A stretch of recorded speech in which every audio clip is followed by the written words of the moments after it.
Hello student, आज हम पढ़ेंगे एसएस के अंदर आपका चैप्टर 6 भारत की सांस्कृतिक विरासत के स्तर। इसका पहला पार्ट हमने पढ़ा था। पहले पार्ट के अंदर हमने पढ़ा था कुछ स्थलों के बारे में जो हमें कहाँ से मिले हैं, हमारी विरासत से हमें क्या क्या मिला है। अजंता की गुफा जो कि महाराष्ट्र में स्थित है, इलोरा की गुफा यह भी महाराष्ट्र में स्थित, एलिफेंटा की गुफा भी कहाँ स्थित है, महाराष्ट्र के अंदर स्थित है। इनकी विशेषता के बारे में हमने पार्ट फर्स्ट में पढ़ लिया था। महाबलीपुरम जो कि तमिलनाडु में है, पदक कलर, कोणार्क का सूर्य मंदिर जो उड़ीसा के अंदर स्थित है, बृहदेश्वर का मंदिर और कुतुब मीनार दिल्ली के अंदर स्थित है। इन सब के बारे में हमने वीडियो फर्स्ट में पढ़ लिया था। आज हम उससे ज़्यादा जो कि सल्तनती काल के अंदर, कौन से सल्तनती यानी कि मुगलों के काल के अंदर और कौन कौन से निर्माण हुए थे, कौन कौन सी चीज़ें हमें हमारी विरासत से मिली, तो उसके बाद कुतुब मीनार के बाद हम पढ़ेंगे हम्पी।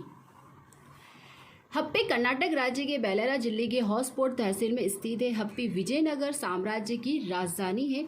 विजयनगर के शासक कला प्रेमी थे। जो विजयनगर के रहने वाले थे वो कैसे थे, कला प्रेमी। कला यानी आपको पता ही कि आर्ट ही बहुत ही प्रेमी थे।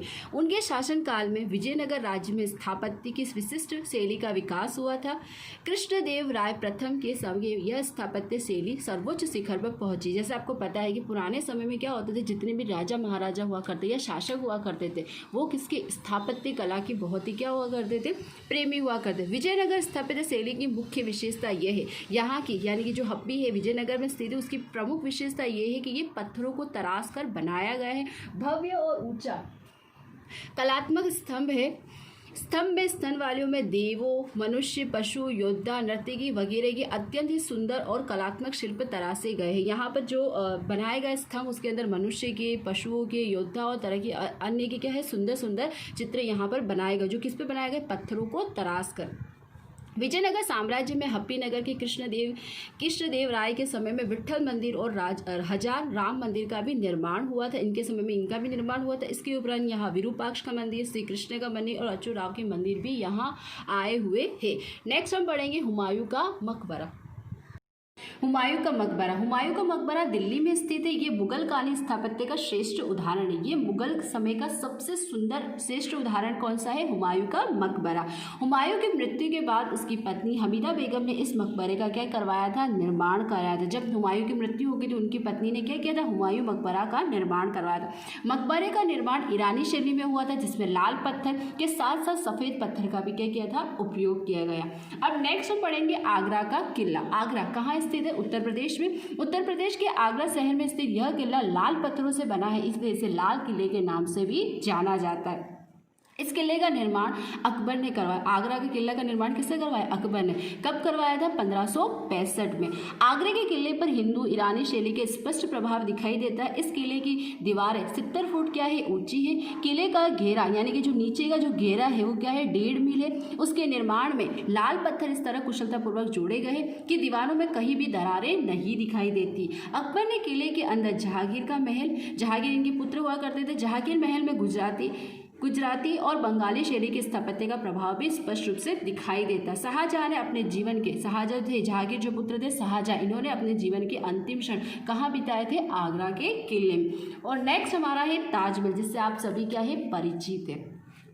भारत के उत्तर प्रदेश राज्य में आगरा में यमुना नदी के किनारे क्या स्थित है, ताजमहल। ये बहुत ही खूबसूरत है। ये 7 अजूबों में से एक माना जाए। यह विश्व के 7 आश्चर्य मतलब 7 अजूबों में से एक है। इसका निर्माण मुगल बादशाह किसने करवाया था, शाहजहां ने करवाया था अपनी बेगम मुमताज की याद में।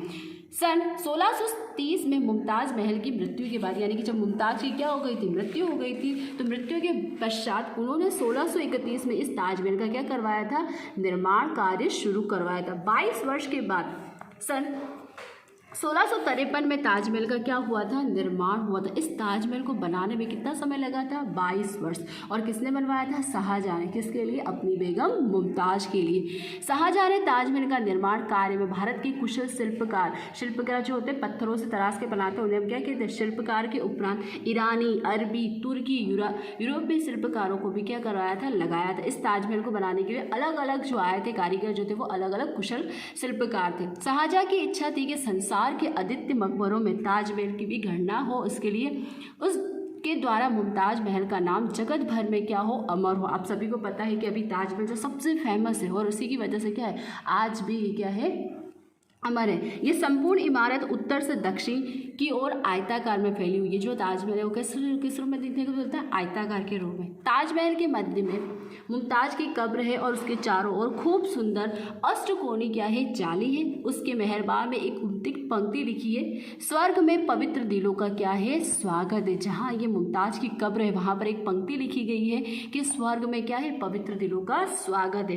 ताजमहल भारतीय स्थापत्य कला विरासत की गौरवान्वित करता है। देश विदेश के प्रवासियों के लिए अद्भुत क्या है? आकर्षण। जैसे आपको पता है कि हमारे भारत के अंदर कोई भी विदेशी अगर आता है, अभी हाल में ट्रम्प आए थे जो, वो भी कहाँ गए थे? ताजमहल की क्या पर्यटन के रूप में गए थे। अब नेक्स्ट है लाल किला। लाल किला जो कहाँ स्थित है? दिल्ली के अंदर। दिल्ली में स्थित लाल किले का निर्माण किसने करवाया था? शाहजहां ने करवाया था। ताजमहल का निर्माण भी किसने करवाया था? शाहजहां ने। और दिल्ली के लाल किले का निर्माण भी किसने करवाया था? शाहजहां ने। कब करवाया था? 1638 में। लाल पत्थरों से तैयार इस किले में शाहजहां ने अपने नाम से शाहजहाबाद को बसाया था। इस किले के अंदर दीवाने खास, दीवाने आम, रंगमहल जैसी खूबसूरत इमारतें बनाई गई, अलग अलग तरह की बनाई ये इमारतें। दीवाने खास अन्य इमारतों की तुलना में अधिक अलंकृत है, यानी कि जो दीवाने खास है वो बहुत ही क्या है? सुंदर है। उसकी सजावट में सोना, चांदी, कीमती पत्थरों का अद्भुत संबंध देखने को मिलता है। लाल किले की अन्य इमारतों में रंग महल, मुमताज का शीश महल, लाहौरी दरवाजा, मीना बाजार, मुगल गार्डन जैसे आकर्षणों का समावेश भी होता है। इस किले में शाहजहां की कलात्मक मयूरासन भी बनाया गया है। मयूरासन, मयूर की जैसी आकृति भी बनाई गई, जिससे कि नादिर शाह अपने साथ कहाँ लेके गए थे? ईरान लेके गए थे। लाल किला मुगल स्थापत्य का उत्कृष्ट इमारतों में से एक है। यह हर वर्ष राष्ट्रीय त्योहार के प्रसंग इस किले पर ध्वजावंदन होता है। आप सभी को पता है कि 26 जनवरी या 15 अगस्त के दिन लाल किले पर क्या होता है? ध्वजारोहण होता है। नेक्स्ट आता है फतेहपुर सीकरी। यह भी कहाँ स्थित है? उत्तर प्रदेश। उत्तर प्रदेश के आगरा से 26 मील दूर फतेहपुर सीकरी, जैसे आप दृश्य में देख रहे हो, ये फतेहपुर सीकरी का दृश्य है। अकबर ने सूफी संत सलीम चिश्ती की याद में यह क्या बनवाया था? शहर बसाया था और उसे अपनी राजधानी बनाया। सीकरी में इमारतों का निर्माण कार्य 1569 में शुरू हुआ था और 1572 तक ये कार्य चला था। इन इमारतों में बिरबल का महल, बीबी मरियम का सुनहरा महल, सुल्तान का महल, जामा मस्जिद और बुलंद दरवाजा क्या है? श्रेष्ठ है। बुलंद दरवाजा 41 मीटर चौड़ा है और 50 मीटर क्या है? ऊंचा है। फतेहपुर सीकरी की दूसरी प्रसिद्ध इमारतें हैं जिसका नाम क्या है? जोधाबाई का महल, पंचमहल, शेख सलीम चिश्ती का मकबरा, दीवाने आम, दीवाने खास, इस तरह के अद्भुत महल देखने को मिलते हैं। कहाँ पर? फतेहपुर सीकरी के अंदर। नेक्स्ट है जो है वो एक चर्च है जो कि कहाँ स्थित है? गोवा के अंदर। गोवा का एक देवल है जो आपको दिखाई दे रहा है, चर्च है।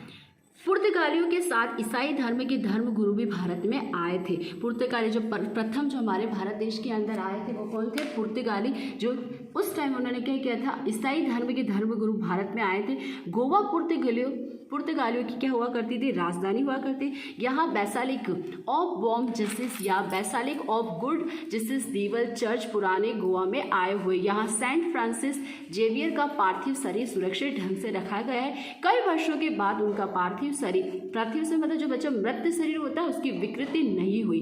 उनके उपरांत अनेक देवल भी यहाँ पर, देवल मतलब क्या होता है? चर्च। गोवा में अपने रमणीय समुद्र तट के लिए प्रसिद्ध है। तो आपको समझ में ये भी हमें अपनी विरासत से मिला। और ये कौन से पुर्तगालियों के साथ कौन से धर्म के लोग आए थे? ईसाई धर्म। ये भी एक बहुत ही खूबसूरत क्या है? चर्च देखने को मिलता है। नेक्स्ट आता है चंपानेर। गुजरात के पंचमहल जिले में हालोल तहसील में पावागढ़ की तलहटी में चंपानेर गांव बसा हुआ है। महमूद बेगड़ा ने चंपानेर का विजय प्राप्त करने के बाद कुछ समय के लिए चंपानेर को अपनी राजधानी बनाई और उस मोहम्मदाबाद नाम दिया गया था। चंपानेर में मोती मस्जिद है, जामा मस्जिद है, ऐतिहासिक किले हैं। चंपानेर की स्थापत्य कला और ऐतिहासिक महत्व को ध्यान पर रखकर यूनेस्को ने 2004 में इसे वैश्विक विरासत के स्थल की सूची दी गई थी। वैश्विक यानी कि विश्व की विरासत के स्थल की सूची दी गई। किसको? चंपानेर के अंदर। ये कहाँ है? गुजरात के हालोल तहसील में। अब हम ये पढ़ेंगे बच्चों, हमने ये देख लिया कि हमारे जो राजवंश के समय में कौन कौन से स्थल हुआ करते थे, मुगलों के समय में कौन कौन से हुआ करते थे। अब अपन ये देखिए कि गुजरात की क्या है सांस्कृतिक विरासत, यानी कि गुजरात के अंदर कौन कौन सी हमें विरासत, यानी कि हमारे पूर्वजों से हमें कौन कौन सी चीज़ें प्राप्त हुई और कौन कौन से ऐसे स्थल हैं। तो गुजरात के सांस्कृतिक विरासत के स्थल गुजरात शिल्प स्थापत्य के क्षेत्र में बहुत ही महत्वपूर्ण स्थान है। यहाँ पर बहुत सारी क्या है? गुफाएं स्थापत्य है, मंदिर है, मस्जिद है, किले है, बावली नहीं है, बावड़ी है, तोरण है वगैरह कई स्थापत्य क्षेत्र देखने को मिलते हैं। अब गुजरात की सांस्कृतिक स्थलों के हम क्या करेंगे, परिचय करेंगे। सबसे पहले है हमारा कौन सा है, धोलावीरा और लोथल। धोलावीरा लोथल, जैसा आपने नाम सुना होगा, धोलावीरा और लोथल दोनों ही सिंधु सभ्यता के क्या है, नगर थे। धोलावीरा जो है वो कहाँ स्थित है, कच्छ के बचुआ तहसील के खदीर द्वीप में आया हुआ है। धोलावीरा अपने आदर्श नगर रचना और हड़प्पी संस्कृति, व्यापार, वाणिज्य के केंद्र के लिए प्रसिद्ध है। आज से लगभग 5000 वर्ष पूर्व इस नगर का क्या हुआ, गहना बनाने तथा मनका बनाने की केंद्र देखने को मिलता है। आज से 5000 वर्ष पूर्व यहाँ धोलावीरा में क्या बनाए जाते थे, गहने। गहने मतलब आभूषण बनाए जाते थे और साथ ही साथ क्या बनाए जाते, मनके भी बनाए जाते। लोथल जो है वो कहाँ है, अहमदाबाद के भावनगर हाईवे के समीप स्थित है। कहाँ है, अहमदाबाद के कौन से, भावनगर हाईवे के पास क्या स्थित है, लोथल। बहुत इंपॉर्टेंट है, प्रश्न में पूछा जाता है एग्जाम में। पुरातात्विक स्थल है जो प्राचीन समय में व्यापार, वाणिज्य व फलता व सुविधा से युक्त हड़प्पी संस्कृति का क्या है, एक बंदरगाह भी रहा है। तो लोथल क्या है, एक बंदरगाह भी है। अब नेक्स्ट हम पढ़ेंगे जूनागढ़। जूनागढ़ आपने नाम सुना ही होगा।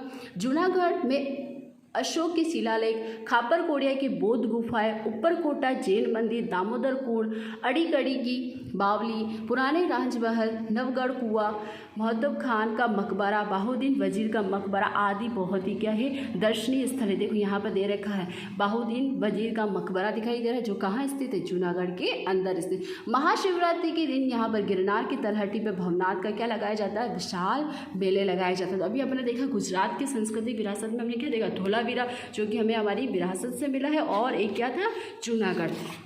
नेक्स्ट, जैसा आप दृश्य देख रहे होंगे, ये दृश्य आपने कहीं ना कहीं तो देखा होगा। ये हमको देखने को मिलता है अहमदाबाद में, कहाँ, लाल दरवाजे पर, सिद्दी सैयद की जाली। तो अब अपन पढ़ेंगे अहमदाबाद में ऐसे कौन कौन से स्थल हैं जो कि हमें कहाँ से मिले, हमारी विरासत से मिले। अहमदाबाद की पहचान एक ऐतिहासिक नगर के रूप में होती है।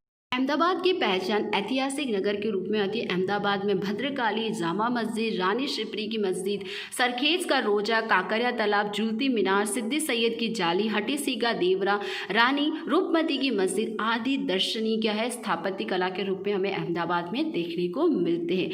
सारंगपुर दरवाजे के बाहर राजपुर गोमतीपुर स्थित झूलते मंदिर अपने रहस्यमय कंपन के लिए प्रसिद्ध है। अतिशय बारीक और सुंदर वानस्पतिक भौमिक रचना के कारण सिद्दी सैयद की जाली क्या है, काफ़ी प्रख्यात है। ये लाल दरवाजे के अंदर आप देखोगे मस्जिद के बाहर इस तरह की आपको दिखाई दे रही है वृक्ष, और वृक्ष की क्या दिखाई दे रही है, अलग अलग अलग शाखाएं नजर आती, और ये अपनी इस कला के लिए बहुत ही क्या है, प्रसिद्ध है। नेक्स्ट है पाटन। जैसा कि आपको कक्षा 9th के अंदर मैंने पाटन का शेयर करवाया था, रानी की वाव। आप जहाँ यहाँ जा चुके हैं तो आपको इसके बारे में अच्छे से जानकारी है। पाटन सहस्त्रलिंग तालाब, रानी सती की वाव जो कि सिद्धपुर में स्थित रुद्र महल देखने लायक स्थापत्य है। पाटन से ये 26 किलोमीटर दूर आए हुए सिद्धि रूप में रुद्र महल की भवन भग्न अवशेष महल की प्रख्यात परिचय देता है। भीमदेव प्रथम कि रानी उदयमती ने प्रजा के लिए पानी की व्यवस्था हेतु यहाँ पर क्या बनवाई थी, एक वाव बनवाई थी, वाव का निर्माण करवाया था। आपको पता है भीमदेव प्रथम जब उनकी मृत्यु हो गई थी तो वहाँ जब पाटन के अंदर किसकी समस्या हो गई थी, पानी की समस्या हो गई थी। तो पानी की समस्या को दूर करने के लिए उनकी जो रानी थी, जिनका नाम क्या था, रानी उदयमती, उन्होंने क्या किया था, एक बावड़ी का निर्माण करवाया था। बावड़ी का निर्माण करवाया था जिससे आज भी रानी की वाव के नाम से जाना जाता। ईस्वी 1140 के अंदर सिद्धराज जयसिंह ने सहस्त्रलिंग तालाब का भी निर्माण करवाया था। उसके उपरांत बड़नगर के किला, शर्मिष्ठी तालाब, कीर्ति तोरण, ये सब हमको कहाँ देखने को मिलते हैं, पाटन के अंदर देखने को मिलते हैं। पत्थर द्वारा स्तंभों में कमान जैसी रचना करके ये तोरण बनवाया गया था। मेश्वर नदी के किनारे स्थित शामला जी का मंदिर प्राचीन यात्रा स्थल व उसके स्थापत्य कला के लिए काफ़ी क्या है, अजोड़ है। आपको पता है इसके बारे में, रानी की वाव की 7 मंजिला है, एक बावड़ी है जो कि। नेक्स्ट यहाँ पर आपको दिखाई दे रहा है भारत के अंदर कहाँ कहाँ पर क्या है, प्राकृतिक विरासत के स्थल है और कहाँ कहाँ पर क्या है, सांस्कृतिक विरासत के स्थल है। तो अभी हमने देखा था जैसे कौन कौन सी, सबसे पहले हम बात करें अजंता की गुफा, एलिफेंटा की गुफा और इलोरा की गुफा। तो आपको पता है नक्शे के अंदर ये जो है हमारा क्या दर्शाता है, महाराष्ट्र, और महाराष्ट्र में हम देखते हैं ये हमें सांस्कृतिक विरासत से मिला हो। अजंता की गुफा मिली, इलोरा की गुफा मिली और एलिफेंटा की गुफा जो हमने अभी देखा। फिर हमने देखा सांस्कृतिक विरासत के गुजरात की, तो रानी की वाव जो कहाँ है, गुजरात। तो देखो बच्चों, आप ये गुजरात आप दिखाई दे रहा है, इस गुजरात के अंदर हम बताएंगे रानी की वाव। तो इस प्रकार से आप क्या कर सकते हो, मैप के अंदर यानी कि भारत के नक्शे के अंदर हमारे सांस्कृतिक विरासत को क्या कर सकते हो, दर्शा सकते हो। फिर हमने देखा था कोणार्क का सूर्य मंदिर कहाँ पर स्थित है, उड़ीसा के अंदर। तो देखो यहाँ बता सकते हो आप, क्लियर। नेक्स्ट सत्रपल कला के दौरान गुजरात में कई स्तूप व विहारों का भी निर्माण हुआ था। इसमें जूनागढ़ जिले के बोर देवी तथा शामला जी के समीप देव की मोरी, जूनागढ़ गिरनार में हटवा बोस स्तूप के भी अवशेष प्राप्त हुए थे। इसके उपरांत बाबा प्यार उपकरट, ऊपरकोटा, खापरकोड़िया, खाम्बेलिया, तलाजा, साणा, डाक, जिजोरिया, काड़िया, डूंगर वगैरह स्थलों को भी क्या है बहुत सारी क्या देखने को मिलती है, गुफाएं भी देखने मिलती है। ये सारी गुफाएं कहाँ देखने को मिलती है हमको, जूनागढ़ के अंदर। गांधीनगर के पास एक है अड़ालज की वाव, जिससे आप सब परिचित हैं। अड़ालज की वाव जो बिल्कुल हुबहू किसकी जैसे दिखाई देती है, रानी की वाव के जैसे। पाटन की रानी की वाव, जूनागढ़ की अड़ीगढ़ी की वाव, उसके उपरांत नडियाल में महमदाबाद, उमररेट, कड़पजवज, भड़वाड़, कलेश्वरी आदि वगैरह स्थल यहाँ कहाँ देखने को मिलते हैं। ये सारी वावें कहाँ देखने को मिलती है, गुजरात के अंदर। भावनगर जिले के पालीताना के शत्रुंजय पर्वत में अनेक देरासर मंदिर भी आए हुए। यहाँ तक कि जैनों में भी क्या देखने को मिलते हैं हमको, देरासर भी देखने को मिलते हैं, जो कहाँ देखने को मिलते हैं, भावनगर जिले। इनमें से कुछ मंदिर का निर्माण 21वीं सदी में हुआ था। महसाणा जिले के खेरुला तहसील में टिबा गाँव के निकट पहाड़ियों पर क्या देखने को मिलता है, तारा का तीर्थ आया हुआ। यहाँ तारा माता का क्या है, मंदिर है। गिर सोमनाथ जिले में स्थित सोमनाथ का मंदिर, देवभूमि द्वारकाधीश का मंदिर, ऐतिहासिक विरासत वाला। आपको पता है सोमनाथ, द्वारकाधीश, ये भी हमें हमारे कैसे मिला, विरासत से मिला हुआ है, और ये काफ़ी क्या है, ऐतिहासिक है। गुजरात के सांस्कृतिक विरासत की ये सूची अभी भी पूर्ण नहीं है। इसके अतिरिक्त भी ऐसे अन्य स्थल हैं जो कि हमारी गुजरात की क्या बताते हैं, सांस्कृतिक विरासत को बताते हैं। अब हम देखेंगे दक्षिण भारत के प्राचीन मंदिरों के स्थल। जैसे अभी हमने देखे तो दक्षिण भारत के अंदर क्या क्या आता है, केरल, तमिलनाडु, ये सब हमारे कहाँ है, दक्षिण भारत के। तो इनके कुछ प्राचीन मंदिरों के बारे में देखते हैं। दक्षिण भारत के मंदिर अपनी अलग शैली के लिए खास क्या है, विख्यात है। दक्षिण भारत के मंदिर द्रविड़ शैली के लिए है। इन मंदिरों का निर्माण पिरामिड के जैसा होता है। इन मंदिरों का निर्माण किस तरह से देखा था, पिरामिड के जैसा होता है, जो कई मंजिला होता है। उनके ऊपर एक आकर्षक पत्थर रखा जाता है। इन मंदिरों का चौगाना विशाल होता है। प्राचीन समय में दक्षिण भारत के निर्मित कुछ पत्थर आप देखोगे, जो दक्षिण भारत के जो मंदिर होते हैं बच्चों, जो हमारे यहाँ जो मंदिर होते हैं उससे काफ़ी अलग होते हैं। वो काफ़ी क्या होता है, पिरामिड जैसी आकृति होती है। काफ़ी क्या होता है, अलग अलग पत्थरों से विशाल आकृति के रूप में देखने को मिलता है। जैसे मैं आपको बताती हूँ, ये देखिए, ये दक्षिण भारत का मंदिर, ये देखो आप, हमारे यहाँ के मंदिर से ये काफ़ी क्या होता है, अलग होता है। ये काफ़ी क्या होता है, पिरामिड की जैसी आकृति होती है, काफ़ी चौड़े होते हैं। उसमें अलग अलग पत्थरों से क्या किया जाता है, इसे निर्मित किया जाता है। अब हम यहाँ देखेंगे कौन कौन से दक्षिण भारत के मंदिर है, जिसके बारे में हमने पहले पढ़ चुके हैं। महाबलीपुरम, जो कि कहाँ पर स्थित है, तमिलनाडु के अंदर। कैलाश मंदिर कांचीपुरम तमिलनाडु में स्थित है। ब्रजेश्वर का मंदिर तांजावुर तमिलनाडु में स्थित है। विरूपाक्ष का मंदिर कहाँ है, पद्दकल कर्नाटक में स्थित है। परशुरामेश्वर का मंदिर भुवनेश्वर उड़ीसा में स्थित है। वैकुंठ पेरावल का मंदिर कहाँ है, कांचीपुरम तमिलनाडु के अंदर स्थित है। हमने भारत के अलग अलग स्थलों के बारे में पढ़ा। अब हमें भारत के तीर्थ स्थल यानी कि जहाँ हम क्या कर सकते हैं, दर्शन करने के लिए जा सकते हैं। प्राचीन समय में भारत तीर्थ भूमि रही है। प्राचीन समय से यानी कि काफ़ी लंबे समय से हमारा भारत कैसा रहा है, तीर्थ भूमि के रूप से जाना जाता है। भारत के लोग विविध स्थलों की यात्रा कर जाते हैं। भारत में 4 ऐसे धाम हैं, यात्रा है या 12 ज्योतिर्लिंग की यात्रा प्रचलित। आपको पता होगा, जैसे आपने अपने दादाजी नाना जी के सुना होगा कि 4 धाम की यात्रा करें, तो वो 4 धाम कौन कौन से, तो 4 धाम में है बद्रीनाथ जो कि उत्तराखंड में स्थित है, रामेश्वर जो कि तमिलनाडु में स्थित है, द्वारकाधीश जो कि गुजरात में है, और जगन्नाथपुरी जो कि उड़ीसा के अंदर। ये 4 धाम है। इसके उपरांत यहाँ पर 51 शक्तिपीठ और अमरनाथ की गुफाएं भी देखने को मिलती है। गिरनार लीला परिक्रमा, शत्रुघ्न नर्मदा की परिक्रमा का भी विशेष अपने आप में एक महत्व है। भारत एक समृद्ध सांस्कृतिक विरासत का क्या है, भंडार है। अभी हमने देखा था, काफ़ी हमने अलग अलग जगह पर अलग अलग चीज़ें देखी थी। इस तरह भारत के सांस्कृतिक विरासत के स्थलों में विश्व में भारत कि एक अलग ही क्या है, पहचान है। और इसी वजह से देश विदेश के लोग हमारी स्थापत्य कला, हमारी मूर्ति कला, इन सभी को देखने के लिए क्या करते हैं, यहाँ पर पर्यटक के रूप में आते हैं, जिससे कि क्या होता है, देश के पर्यटकों को आर्थिक लाभ भी मिलता है। यूनेस्को में वैश्विक विरासत के स्थलों में भारत के 32 प्राकृतिक व सांस्कृतिक विरासतों के स्थलों को क्या किया गया है, शामिल किया। तो बच्चों, हमने इस चैप्टर के अंदर देखा अलग अलग सांस्कृतिक विरासत के स्थल देखे, जो कि हमें हमारे विरासत से मिले, जो काफ़ी क्या है, इम्पोर्टेंट। Thank you.